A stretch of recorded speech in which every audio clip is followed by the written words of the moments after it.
በጣም ወደውና ማደንቀው ድምጻይ ነው ለኔ ቁጥር 1 ድምጻይ ቴዲ አፍሮ ነው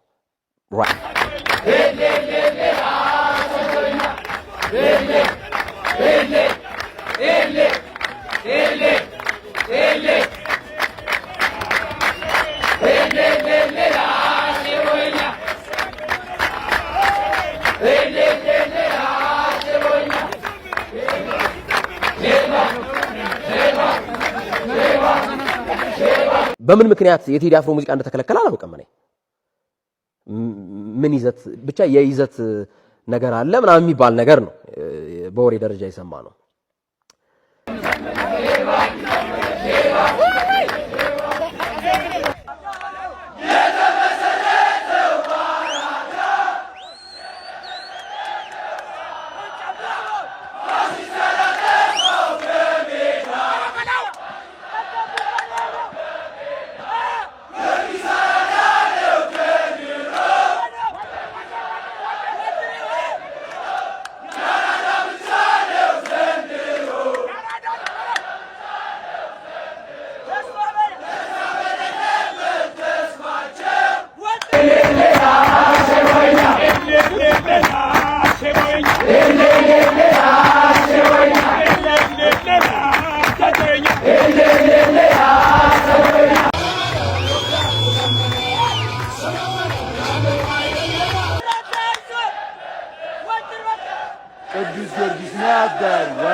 ዶናልድ ትራምፕ ከሞትና ከግድያ ሙከራ አመለጠ ከጥቂት ሰዓታት በፊት ዋይት ሃውስ በተኩስ እንዲሁም ደግሞ በግድያ ሙከራ ስትታመስ ነበር ያመሸችው ከፍተኛ ድንጋጤ ውስጥም ገብተው ነበር ዶናልድ ትራምፕ እንደምትመለከቱት ማለት ነው በጋርዶቻቸው ታጅበው አዳራሹን ለቀው ወጥተዋል ከጥቂት ሰዓታት በፊት በአጠቃላይ የዋይት ሃውስ ዘጋቢዎች እንዲሁም ደግሞ በመቶዎች የሚቆጠሩ ጋዜጠኞች ማለት ነው የራት ግብዣ ተደርጎላቸው በዋይት ሃውስ ውስጥ በሚገኘው በሂልተን ሆቴል ተሰብስበው ነበር ይሄንን ተከትሎ እንግዲህ ዶናልድ ትራምፕ ባለቤታቸው እንዲሁም ደግሞ የተለያዩ የካቢኔ አባላትና ትልልቅ ባለስልጣናት እንግዲህ በዋይት ሃውስ ውስጥ ተገኝተው የራት ግብዣውን በመከታተል ላይ ነበሩ ነገር ግን ፕሮግራሙ ከመጀመሩ ከጥቂት ደቂቃዎች በኋላ ከአዳራሹ የቅርብ ርቀት ላይ ማለት ነው ወደ አዳራሹ ዘልቆ በመግባት ዶናልድ ትራምፕ ላይ ግድያ ሙከራ ለማድረግ የሞከረው ግለሰብ የተኩስ ሩምታ ይፈጥራል ማለት ነው በዚህ መካከል በጋርዶቹ እንዲሁም ደግሞ የተለያዩ የጸጥታ አካላት ጋር ከፍተኛ የሆነ የተኩስ ሩምታ ተፈጥሮ ነበር ይህም እንግዲህ በዶናልድ ትራምፕ እንዲሁም ደግሞ በአዳራሹ በነበሩ በመቶዎች በሚቆጠሩ ጋዜጠኞች ላይ ከፍተኛ የሆነ ድንጋጤ ፈጥሮ ነበር ዶናልድ ትራምፕ ባለቤታቸው እንዲሁም ደግሞ የተለያዩ ባለስልጣናት እንግዲህ በጋርዶቻቸው ታጅበው በፍጥነት አዳራሹ እንዲሁም ደግሞ ያንን አካባቢ ለቀው እንዲወጡ ጭምር ሲደረግ በቪዲዮ በቀጥታ ስንመለከት ነበር ይህ ነገርን በርካቶችን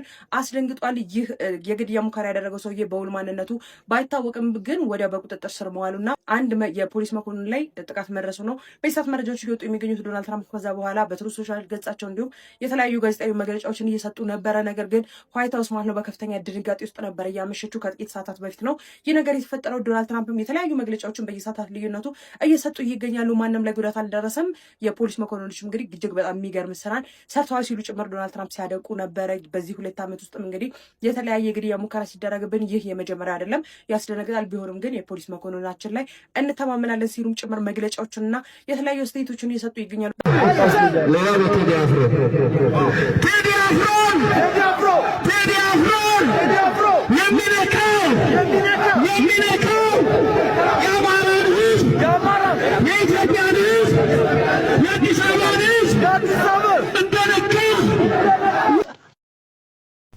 ከሁለት ቀን በፊት በሰራሁላችሁ ቪዲዮ የኢትዮጵያ ቡና ደጋፊዎች እንግዲህ የክለቡ ደጋፊዎች ማሊያቸውን እንደለበሱ በስታዲየም ውስጥ ቴዲ አፍሮ ንጉሳችን እያሉ ሲጮሁ ቴዲ እያሉ ድምጻቸውን ሲያሰሙ ከቴዲ ጎን መሆናቸውን ሲያሳዩ ተመልክተናል ማለት ነው እንግዲህ ትናንት በነበረው መርሃ ግብር ደግሞ የቅዱስ ጊዮርጊስ የክለቡ ደጋፊዎች እንግዲህ ማሊያቸውን እንደለበሱ በስታዲየም ውስጥ ገብተው በቴዲ አፍሮ ሙዚቃ እጅግ በጣም አድናቆታቸውን አክብሮታቸውን ሲገልጹ ቆይተዋል ማለት ነው ቴዲ የኛ ነው እያሉ ስለ አዲስ አበባ ድምጻቸውን ሲያሰሙ ድፍን ስለ አንድነት ስለ ኢትዮጵያ ያቀነቀነው የቴዲ አፍሮን ሙዚቃ በስታዲየም ዳር እስከ ዳር እንደ በምትመለከቱት መልኩ ግጥም ብሎ ኢትዮጵያ የነካሽ ይነካ የደፈረሽ ይደፈር ይወጋሽ ይወጋ እያሉ በድምጻቸው እጅግ በጣም ድንቅ በሆነ መልኩ ሲያስተጋቡ ውለዋል ማለት ነው ይህ እንግዲህ አንድነትን የሚያቀነቅነው የቴዲ አፍሮ ጉዳይ አሁን በህዝቡ ላይ አንድነትን እንደጫረና የተዘነጋውን ኢትዮጵያዊነት የተረሳ ያለውን አንድነት እየሰበሰበው ያለ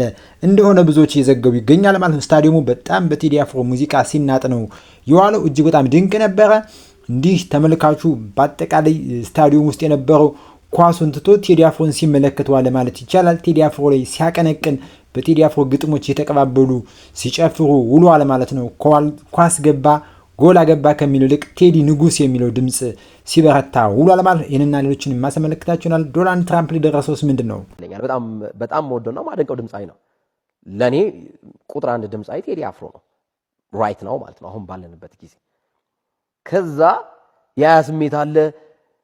ሰዎችም ደግሞ ይጠይቋል ቴዲ አፍሮን ልቀቁት እንጂ አባዮሽ የሚለውን ዘፈን ምናምን ይላሉ። በቃ እኛ እንደተከለከለን ስለምናቅ ትተነዋል። ወደ ፕሮግራማችን ደረሰ። ከጧቱ 3 ሰዓት ነበር። ልክ ስንሄድ የሙዚቃ ክፍል ኃላፊ ምን ይለናል መንገድ ላይ አባዮሽ እኮ ተፈቅዶላችኋል ማጫወት ትችላላችሁ ሬዲዮ ላይ አለን። ከዛ ተፈቀደ። ሁለታችንም በጣም ተደሰትን። በቃ እንልቀቀው በቃ ገባን። ለቴክኒሻኑ ነግሮናል። የሙዚቃ ክፍል ኃላፊው ቴክኒሻኑ ካልነገረኝ አለ መጣና ነገረው። ችግር የለውም ብሎት ሄደ። እሺ ተባለ።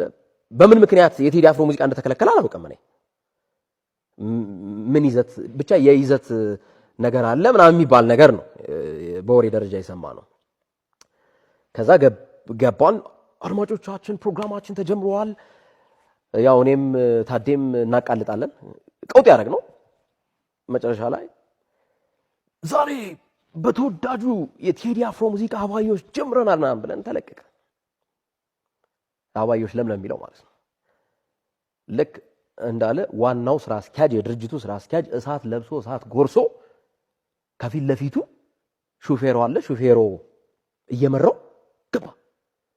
ከዛኛ ሙዚቃው ጨርሶ ወደ ጥያቄና መልስ ፕሮግራማችን ልገባ ነው እያለ እሱ ከርቀት ሆኖ ከመስታወት ባሻገር መስታወት አይደል የሚከለለን በቴክኒሻኑና በጋዜጠኛው በሚቀመጥበት ስቱዲዮ መካከል ለካ እጁን አውጥቶ አለን ውጡ አለን። ከዛ ቴክኒሻኑ እንደ አቁም አጥፎ ምናምን አለው። ተቋረጠ። ኢንስትሩሜንታል ሚውዚክ ገባ። ወጣን እና ስንወጣ ደረጃ ነገር አለች ወደ ቴክኒሻኑና ከስቱዲዮ የምንሸጋገርባት ማለት ነው። እዛች ደረጃዋ ላይ ሆነን ታደሰ ትንሽ ቀድሞኛል። እኔ ከታች ደረጃው ላይ ነኝ። ብረቱን ይዤ እንደዚህ ቆሜያለሁ። ከዛ በጣም ተናዷል። ስራ አስኪያጁ ዋናው ስራ አስኪያጅ እያዳመጡ ሊሆኑ ይችላሉ። ለምንድነው የቴዲ አፍሮ ሙዚቃ የለቀቃችሁት? በጣም ተቆጥቶ ማለት ነው። ለምንድነው የቴዲ አፍሮ ሙዚቃ የለቀቃችሁት? አይ እንደዚህ ብለን በቃ መናገር አቃተን። የሰውየውን እከሌ ፈቅዶልን ነው እንዳለ ሊጣሉብን ነው። አይ በቃ እያልን እንትናን ተናገር እንጂ ምናምን አለ። ከዛ ታደሰ ያው ሙዚቃ ክፍል ኃላፊ ፈቅዶልን ነው ምናምን። ስማ ቴዲ አፍሮ እኮ አንተም ብትዘፍን እኮ ትበልጠዋለህ። ብትዘፍን ትበልጠዋለህ አትበልጠውም? ተናገሩ እንጂ ይለናል ማለት ነው። ከዛ እንደዚህ አቀርቅረን ከዛ በጣም ሲቆጣ ማለት ነው ሁለታችንም እንበልጠዋለን አለን ማለት ነው። እንደዚህ አቀርቀና ብለን ማለት ነው። ከዛ እሱ ራሱ ሳቁመጥ አልቻለም። እንደዛ ብሎ ቀጠይቀና እኛ መልስ የሁለታችንም እንበልጠዋለን የሚለው በጣም በቃ እንትን አላለ። ከዛ ትንሽ ዞር አለና ተሳቁን ተቆጣጠረና ስራ አስኪያጁ በነገራችን ላይ የሆነ በጣም በቃ ፈኒ የሆነ ሰው ነው። ከዛ ዞር አለና እኛ በቃ እንደደነገጥን ገብቶታል። ከበለጥከው ዝፈን አለ። ዝፈን ምናምን ሲል እሱ ከላይ ሆኖ ታዴ እንደዚህ አይደል ከፍ እንትን አበባዮሽ ሲል እኔ ከስር ለምለም